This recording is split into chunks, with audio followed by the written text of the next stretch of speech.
2026年6月3號，香港戲劇界資深從業人員鍾景輝，業內人士都會稱呼佢做 King Sir， 喺自己寓所安詳離世，終年89歲。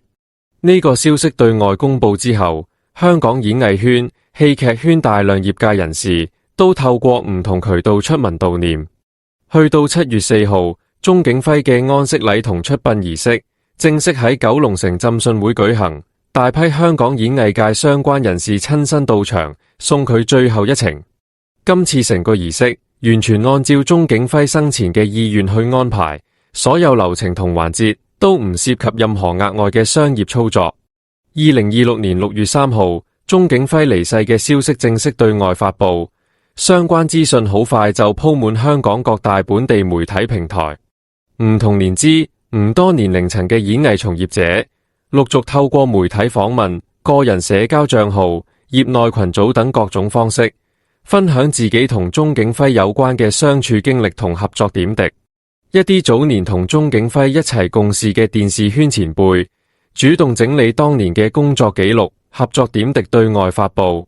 而一班曾經受教於鍾景輝嘅學生，亦都整理出當年上課嘅筆記片段，喺網上同業界分享。至於普羅觀眾，亦都喺各個網絡平台發佈自己追看鍾景輝參演劇集嘅回憶同感受，悼念呢位資深前輩。2026年7月4號，鍾景輝嘅安息禮如期喺九龍城浸信會舉辦。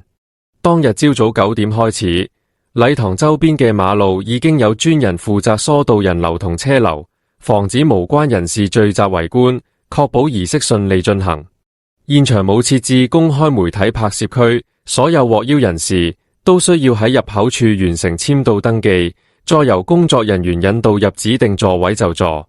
今次到場嘅人士涵蓋多個界別，包括鍾景輝嘅親屬、生前多年好友、不同階段嘅學生、演藝圈從業者、文化界人士以及政府相關部門工作人員。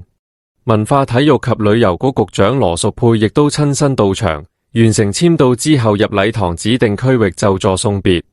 禮堂外擺放嘅所有花圈同花牌，全部按照送達時間先後次序排列，冇任何人為刻意排位。香港 TVB、ViuTV、有線電視三大本地電視台都有專人送官方花圈到場致意。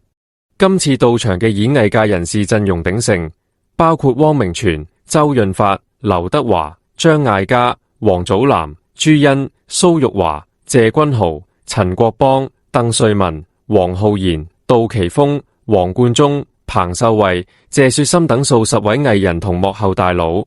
所有到場人士入席之後，都嚴守現場秩序，乖乖坐喺指定位置，冇人隨意走動、聚集傾偈。今次安息禮嘅所有佈置，100%跟隨鍾景輝生前嘅意願。禮堂內外淨係擺放白色鮮花，冇使用任何其他顏色嘅裝飾花卉。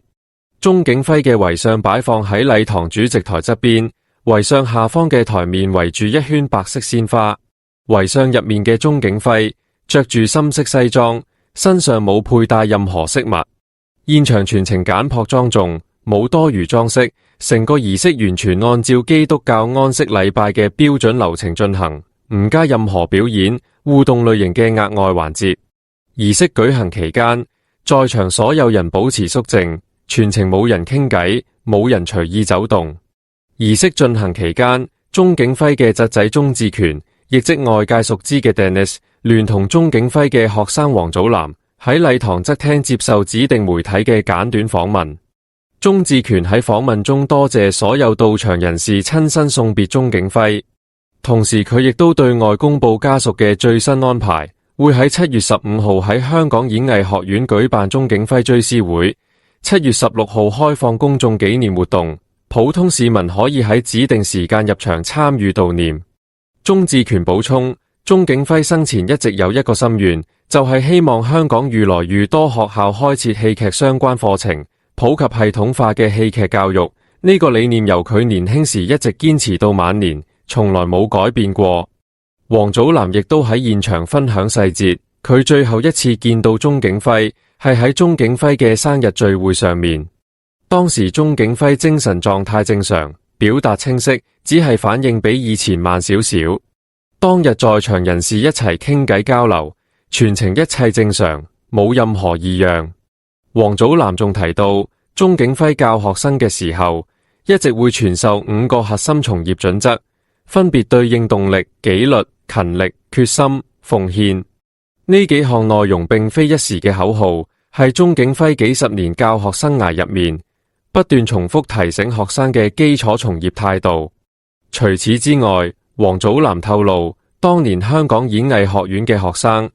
幾乎個個都會模仿鍾景輝嘅講嘢語氣同動作神態。鍾景輝知道之後，不單止冇制止，反而會主動同學生一齊討論模仿細節，作為師生之間嘅相處樂趣。喺2024年，香港本地媒體曾經發佈過鍾景輝嘅近況相同報導。當時嘅畫面顯示，鍾景輝出門需要坐輪椅，精神狀態同以往大眾見開嘅形象有明顯分別。呢條消息一出，好多一直關注佢嘅觀眾都覺得意外，因為鍾景輝晚年極少露面，外界一直好難掌握佢真實嘅身體狀況。其實鍾景輝好多年前已經冇再拍劇，拍完 TVB 劇集《牛下女高音》之後，佢就正式對外宣布息影。息影之後，佢冇參與任何公開演藝活動，日常淨係同親屬、一班門生保持來往。大約10年前，鍾景輝曾經確診大腸癌，發現病症之後，佢第一時間接受治療同手術。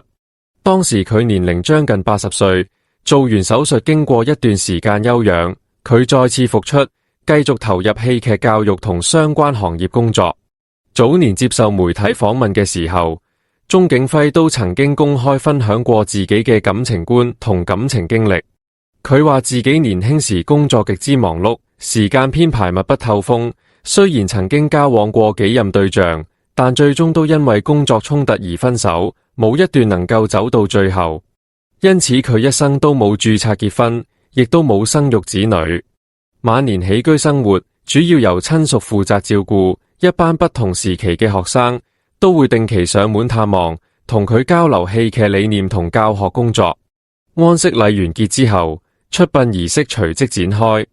治喪委員會成員率先行出禮堂，隨後由鍾景輝親屬捧住遺照緩步走出，按照指定路線行到靈車旁。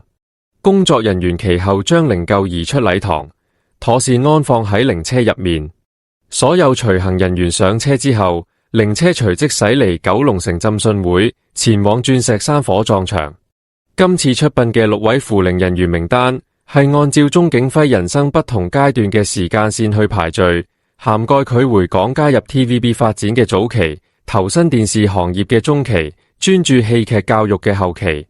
扶靈成員包括佢不同時期嘅共事夥伴、各界代表，以及香港演藝學院戲劇學院後任院長黃龍斌。6人之中，淨係得謝君豪一位係演藝界從業者。成個名單排序完全參照鍾景輝嘅人生經歷，完全冇考慮個人知名度同地位。鍾景輝1937年出世，年輕嘅時候專程去到美國修讀戲劇專業課程，完成深造之後先至返香港發展。返港之後，佢全方位投入戲劇相關工作，早年加入 TVB， 參與無綫電視嘅早期開拓工作，深度參與藝員訓練班嘅架構搭建。後來好多成為行業中流砥柱嘅演員，都係喺鍾景輝一手建立嘅訓練體系入面畢業學藝。當年周潤發報考 TVB 藝員訓練班，一開始並冇通過考核，鍾景輝獨具慧眼，發現佢嘅潛質，主動給予機會讓佢繼續受訓。周潤發日後能夠喺演藝圈闖出一片天，基礎正正係當年喺訓練班累積翻來。離開電視台體系之後，鍾景輝創立香港演藝學院戲劇學院，擔任創院院長，一手搭建香港第一個系統化嘅高等戲劇教育體系。蘇玉華、潘燦良、陳國邦、王祖藍等日後活躍喺影視圈同舞台劇界嘅人才，都曾經喺演藝學院受教於鍾景輝。鍾景輝嘅職業生涯橫跨舞台劇創作、電視製作、戲劇教育3大板塊。佢參與無數舞台劇嘅編排同創作，主導多個電視人才培育計劃。當年建立嘅戲劇教學體系，到今日仍然喺沿用。可以話，香港演藝圈大半從業者嘅專業基礎，都同鍾景輝嘅付出息息相關。大眾熟悉嘅《甜酸爺爺》、《高朋滿座》、《律政強人》等劇集，都有鍾景輝參演。而由佢擔任旁白嘅紀錄片《尋找他鄉的故事》，當年風靡全港，擁有龐大觀眾基礎，亦都令普羅市民對佢留下深刻印象。不過對於業內人士而言，鍾景輝最大嘅貢獻並非幕前演出，而係人才培育同行業體系建設。今次安息禮現場氣氛莊重肅穆，當日天氣未算理想，但依然有大量各界人士準時到場送別。所有藝人前輩、後輩到場之後，全部以晚輩姿態參與儀式，冇任何人憑知名度享有特殊安排。今次儀式嘅意義，從來唔係聚集名人製造熱度，而係讓每一位曾經受鍾景輝教導、受佢影響嘅業界人士，一同送恩師最後一程。雖然鍾景輝離世，但佢搭建嘅戲劇課程、推廣嘅戲劇理念仍然持續運作。佢嘅門生學生亦都繼續喺不同崗位推動戲劇普及，延續佢嘅教育理念。鍾景輝一生嘅職業規劃全部圍繞戲劇發展，從來唔追求個人知名度，所有工作都係為咗香港戲劇行業嘅長遠發展。即使去到晚年，佢仍然積極推動校園戲劇普及，希望更多學生可以接觸正規、系統嘅戲劇訓練。呢個初心由佢回港工作開始，一直堅持到離世。鍾景輝冇直系子女，佢一班遍佈演藝圈同戲劇圈嘅學生，就係佢畢生戲劇事業嘅延續。今次所有喪禮安排，完全配合佢低調樸實嘅處事作風，冇任何多餘鋪張，冇違背佢意願嘅環節。所有在場人士都遵從秩序，依流程完成送別儀式，全程井然有序。靈柩抵達鑽石山火葬場之後，火葬禮隨即展開。呢個環節完全私密，唔對外開放，淨係得直系親屬喺場參與。所有流程依照鍾景輝生前嘅宗教信仰進行，冇新增任何額外環節。火葬禮完結之後，骨灰由親屬妥善處理保存，相關細節唔對外公開。香港演藝學院將會按照原定安排，喺7月15號舉辦追思會，7月16號開放公眾悼念活動，讓更多市民可以親身到場緬懷呢位戲劇大師。鍾景輝嘅離世係香港演藝界同戲劇界嘅重大損失。無論係佢喺幕前塑造嘅經典角色，一手建立嘅戲劇教育體系，亦或是佢栽培嘅一代又一代演藝人才，都會長遠影響住香港文娛行業嘅發展。鍾景輝一路走好。以上就係今期內容。如果大家鍾意我哋嘅節目，歡迎訂閱、點讚、轉發，多謝大家支持。